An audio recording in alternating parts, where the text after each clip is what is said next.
नमस्कार दोस्तों, PSC fact में आप सभी का बहुत बहुत स्वागत है। आज हम करंट अफेयर की श्रृंखला को आगे बढ़ाते हुए जनवरी 2024 के महत्वपूर्ण करंट अफेयर्स को देखने वाले हैं। तो चलिए टॉपिक को शुरू करते हैं। पहला प्रश्न है कि इस राज्य के हट्टी समुदाय को अनुसूचित जनजाति का दर्जा मिला है। तो हिमाचल प्रदेश की यह जनजाति है हट्टी समुदाय। किसने 2024 ब्रिक्स की अध्यक्षता संभाली? तो रूस ने।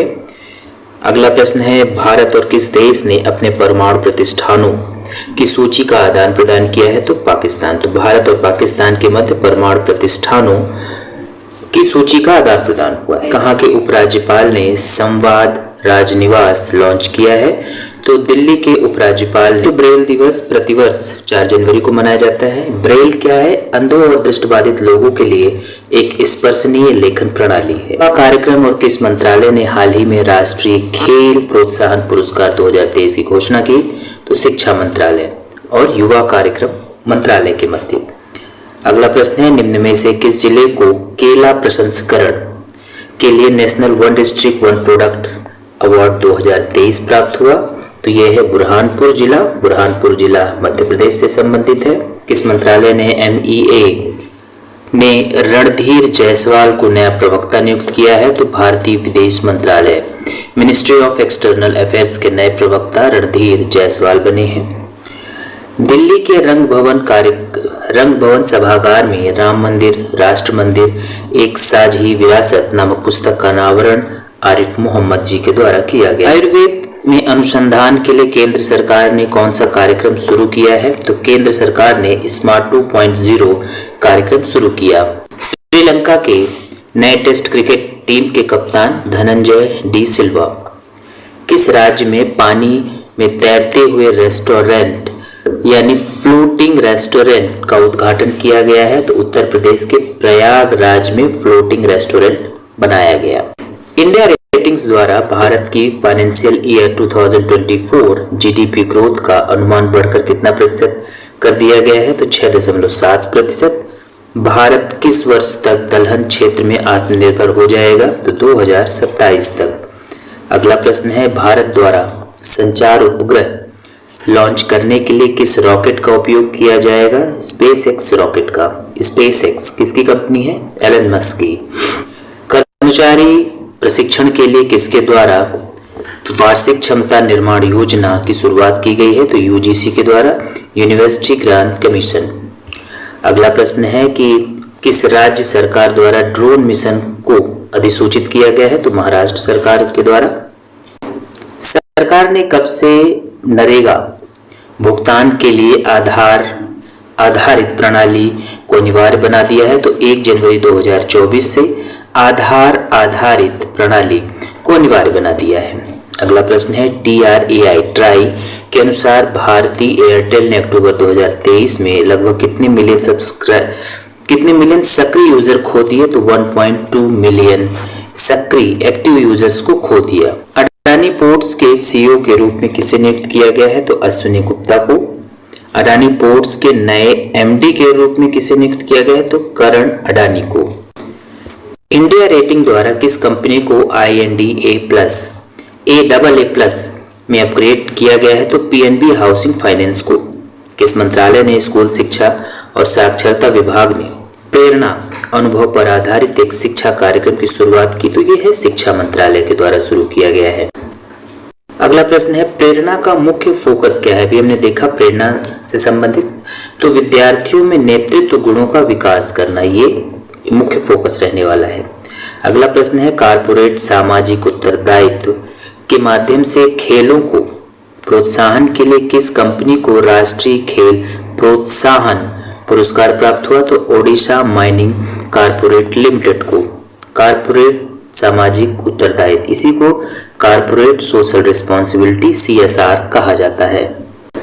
India international jewellery trade show का 16वां संस्करण कहाँ आयोजित हो रहा है? तो मुंबई में।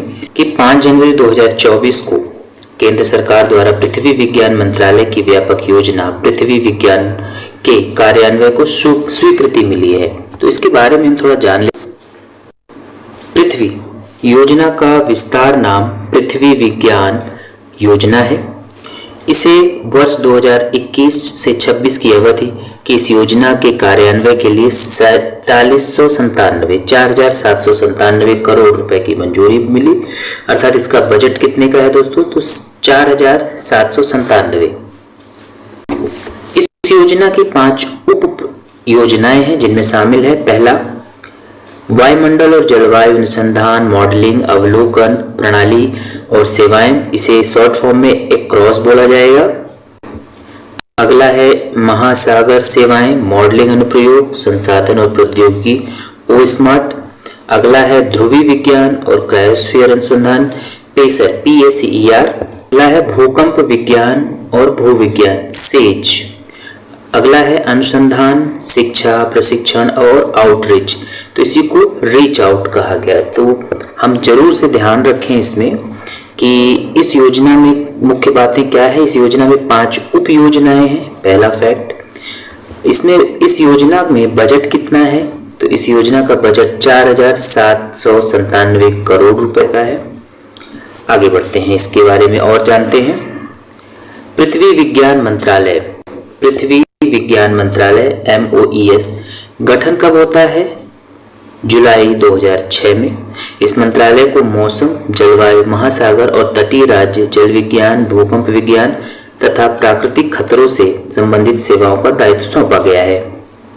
अगला प्रश्न है जिसे भी हमने देखा कि शास्त्रीय नृत्यांगना और कोरियोग्राफर वसंत लक्ष्मी नरसिम्हाचारी को 4 जनवरी 2024 को चेन्नई में संगीत अकादमी के 17वें नृत्य समारोह में नृत्य कलानिधि पुरस्कार से सम्मानित किया गया। नृत्य कलानिधि पुरस्कार के बारे में देखते हैं कि ये क्या है। तो नृत्य कलानिधि पुरस्कार इसे मद्रास संगीत अकादमी द्वारा हर वर्ष नृत्य के क्षेत्र में प्रदान किया जाता है। तो ये जो मद्रास संगीत अकादमी है इसके बारे में, यह ललित कला का ऐतिहासिक संस्थान है। यह दिसंबर 1927 में दिसंबर में आयोजित अखिल भारतीय कांग्रेस सत्र की एक शाखा के रूप में स्थापित किया गया। इसकी कल्पना कर्नाटक संगीत के मानक संस्थान के रूप में किया गया था। यह संस्थान संगीत कलानिधि नृत्य कलानिधि संगीत कलाचार्य जैसे विभिन्न पुरस्कार भी प्रदान करता है। कुछ संक्षेप में कर्नाटक संगीत के विषय में जान लेते हैं। कर्नाटक संगीत दक्षिण भारतीय शास्त्रीय संगीत है। कर्नाटक संगीत का विकास दक्षिण भारतीय राज्यों तमिलनाडु केरल आंध्र प्रदेश कर्नाटक में हुआ। कर्नाटक गायन शैली के कुछ प्रमुख रूप क्या हैं? जैसे वर्णम जावाली तिल्लाना। अगला है solar energy corporation of India limited SECI नई दिल्ली में आत्मनिर्भर भारत उत्सव 2024 में भाग लिया। आत्मनिर्भर भारत उत्सव 2024 3 से 10 जनवरी 2024 तक चलेगा। कुछ इसके बारे में फैक्ट ये है कि solar energy corporation of India limited विभिन्न अक्षय ऊर्जा संसाधनों विशेष रूप से सौर पवन ऊर्जा अक्षय ऊर्जा आधारित भंडारण प्रणाली बिजली व्यापार अनुसंधान एवं विकास के साथ साथ green hydrogen green ammonia electric वाहन आधारित उत्पादों के प्रचार और विकास का कार्य करती है। इसकी स्थापना कब होती है दोस्तों? तो solar energy corporation of India limited 20 सितंबर 2011 को स्थापित किया गया था। यह नवीकरणीय ऊर्जा क्षेत्र के लिए समर्पित एकमात्र केंद्रीय सार्वजनिक क्षेत्र इकाई है। नेपाल ने 4 दिसंबर 2024 को दीर्घकालिक बिजली व्यापार उपग्रह प्रक्षेपण सहित 4 प्रमुख समझौते ज्ञापन हस्ताक्षर किए। भारत नेपाल संयुक्त आयोग की स्थापना वर्ष 1987 में की गई। New space India limited NSIL और Nepal academy of science and technology NAST के बीच एक समझौता हुआ। इस समझौते के अनुसार भारत PSLV से नेपाल के मुनाल उपग्रह का प्रक्षेपण करेगा। तो मुनाल उपग्रह का संबंध नेपाल से है, वो PSLV के द्वारा प्रक्षेपित किया जाएगा। हमारा अगला प्रश्न है, भारतीय नौसेना उप प्रमुख दिनेश के त्रिपाठी नियुक्त हुए हैं। किस राज्य सरकार ने गुणोत्सव 2024 लॉन्च किया? तो असम सरकार ने। अगला प्रश्न है, किस राज्य की हथकरघा साड़ियों की 3 किस्मों तंगेल कोरियल और गराड़ को GI टैग का दर्जा मिला? तो ये पश्चिम बंगाल से संबंधित है। अगला प्रश्न है, किस राज्य की चिल्का झील में वार्षिक पक्षी गणना शुरू हुई है? चिल्का झील कहां से संबंधित है? उड़ीसा से। देश में 7 जनवरी को राष्ट्रीय चुनाव आयोजित किया जाएगा, तो बांग्लादेश में। अगला है, सक्सेस मसरा को किस देश के नए प्रधानमंत्री के रूप में चुना गया है? तो ये चाड से संबंधित है। अगला प्रश्न है हमारा, हाल ही में किस देश के माउंट मेरापी ज्वालामुखी में विस्फोट हुआ? तो माउंट मेरापी कहाँ पे है? इंडोनेशिया में। किस राज्य सरकार ने आपदाओं की पूर्व चेतावनी के लिए राहत वाणी केंद्र लॉन्च किया? उत्तर प्रदेश सरकार ने। कादियाल साड़ियां किस राज्य से संबंधित है, जिसे हाल ही में जीआई टैग प्राप्त हुआ? हमने भी देखा है। तो ये कहां से संबंधित है मित्रों? पश्चिम बंगाल से। किसे संयुक्त राष्ट्र में भारत का स्थायी प्रतिनिधि नियुक्त किया गया है? तो अरिंदम बागची जी को। प्रश्न बहुत ही महत्वपूर्ण है मध्य प्रदेश के संदर्भ से। भारतीय शहरों को इंटरनेशनल वेटलैंड सिटी टैग के लिए नामांकित किया गया, तो वो 3 शहर पहले कौन कौन से हैं? तो इंदौर, भोपाल और उदयपुर किस लिए घोषित हुए हैं? तो international wetland city tag. Bharat ने वेटलैंड्स पर रामसर कन्वेंशन के तहत अंतर्राष्ट्रीय वेटलैंड शहरों के रूप में मान्यता के लिए 3 नामांकन प्रस्तुत किए हैं, इंदौर, भोपाल, उदयपुर। ये पहले 3 भारतीय शहर हैं जिनके लिए वेटलैंड सिटी मान्यता के लिए नामांकन जमा किए गए। 2015 में आयोजित COP12 के दौरान रामसर कन्वेंशन ने एक स्वैच्छिक वेटलैंड सिटी प्रत्यायन प्रणाली मंजूरी दी थी। तो ये वेटलैंड सिटी कौन कौन सी है, कहां पे है? तो सिरपुर वेटलैंड इंदौर में है, रामसर साइट। यशवंत सागर इंदौर में है। भोज वेटलैंड भोपाल में रामसर साइट। और कई वेटलैंड्स झीलें इन शहरों के लिए जीवन रेखा है। उदयपुर कहां संबंधित है? राजस्थान से 5 प्रमुख आर्द्र भूमियों से घिरा हुआ है, अर्थात पिछोला, फतेह सागर, रंग सागर, स्वरूप सागर और दूध तलाई। दोस्तों ये बहुत ही महत्वपूर्ण प्रश्न है, आप इसे एक बार इसे स्क्रीनशॉट ले सकते हैं। भारत और दक्षिण अफ्रीका ने अपने 147 साल के इतिहास में अब तक का सबसे छोटा टेस्ट खेला। भारत और दक्षिण अफ्रीका के बीच केपटाउन में खेला गया दूसरा टेस्ट मैच 107 ओवर 642 गेंद में खत्म हो गया, जो इतिहास का अब तक का सबसे छोटा टेस्ट मैच बन गया है। तो दोस्तों ये है अब तक खेले गए 5 सबसे छोटे टेस्ट मैच। पहला सब जो 2024 में रिकॉर्ड बना 107 ओवर का, 107 ओवर 642 गेंद किसके किसके मध्य में? भारत और दक्षिण अफ्रीका। ऑस्ट्रेलिया बनाम दक्षिण अफ्रीका 1935 में, और वेस्ट इंडीज बनाम इंग्लैंड 1935, इंग्लैंड बनाम ऑस्ट्रेलिया 1888, इंग्लैंड बनाम ऑस्ट्रेलिया 1888 में। अगला महत्वपूर्ण प्रश्न अपॉइंटमेंट से है। शशि सिंह अखिल भारतीय रबर उद्योग संघ AIRIA के नए अध्यक्ष बने। अखिल भारतीय रबर उद्योग संघ की स्थापना 1945 में की गई। रबर उद्योग और व्यापार के लिए सबसे बड़ा गैर लाभकारी गैर सरकारी निकाय है। इसका मुख्य उद्देश्य उद्योग के हितों की रक्षा करना और उन्हें बढ़ावा देना है। खेल मंत्री अनुराग सिंह ठाकुर जी ने 4 जनवरी को केंद्र शासित प्रदेश दीव के घोघला बीच पर बीच गेम्स का उद्घाटन किया। 4 जनवरी से शुरू हुए बीच गेम्स 11 जनवरी तक खेले जाएंगे।